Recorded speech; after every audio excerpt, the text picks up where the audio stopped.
के नेता ही पार्टी के फैसले से आहत नजर आ रहे हैं। श्री राम मंदिर को लेकर स्वामी विवेकानंद का वैचारिक दर्शन इन दिनों चर्चा में है। विवेकानंद के संदर्भ में प्रधानमंत्री नरेंद्र मोदी द्वारा विकास और विरासत को एक साथ लेकर चलने की प्रतिबद्धता और देश के धार्मिक समृद्धता के विषय पर हमारे संवाददाता ओपी यादव ने बात की विदेश एवं संस्कृति राज्य मंत्री मीनाक्षी लेखी से।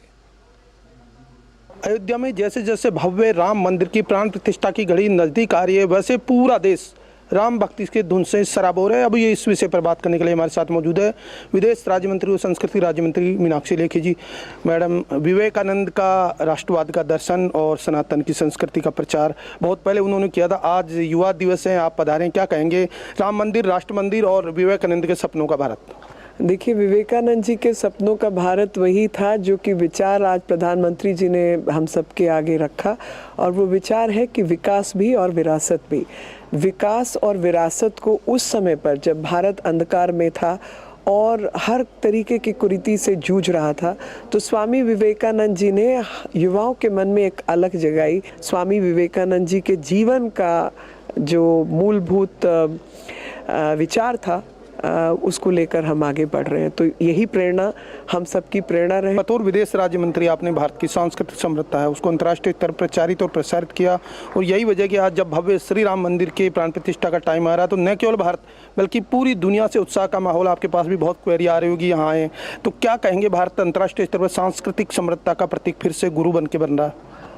देखिए, हम तो बात करते हैं भारत एक मित्र के रूप में सबके सामने आया। जब जिसको कोई मुश्किल आई, हमने अपने कर्तव्य का पालन करते हुए सबकी मदद करने का काम किया। सबकी सहायता की वजह से हमारे भारतीयों के बारे में सबके विचार बहुत उत्तम है। देश की 65% से अधिक आबादी युवाओं की, और इसी के दम पे हम 2047 में विकसित राष्ट्र का सपना लेके चल रहे हैं। विवेकानंद की जयंती है, किस तरह देखते हैं भविष्य को? मैं इसे एक अवसर के रूप में देखती हूँ, क्योंकि किसी भी देश को आगे बढ़ने के लिए कौशल की भी आवश्यकता है और शक्ति की भी आवश्यकता है। तो अगर हमारे जो युवा हैं वो शक्ति उनके पास होगी, क्योंकि फिज़िकल एनर्जी तो उनमें ज़्यादा रहती है, और जब वो सही विचार लेकर सही दिशा में बढ़ेंगे तो खुद ब खुद वही रास्ता देश का रास्ता भी होगा, क्योंकि युवा जिस रास्ते को अपनाते हैं उसी पर देश चल पड़ता है। तो ये केंद्रीय विदेश राज्य मंत्री मीनाक्षी लेखी, जिनका मानना कि देश की 65% से अधिक आबादी युवाओं की है, और इसी युवा शक्ति के दम पर हम न केवल विश्व गुरु सपना बनने का देख रहे हैं,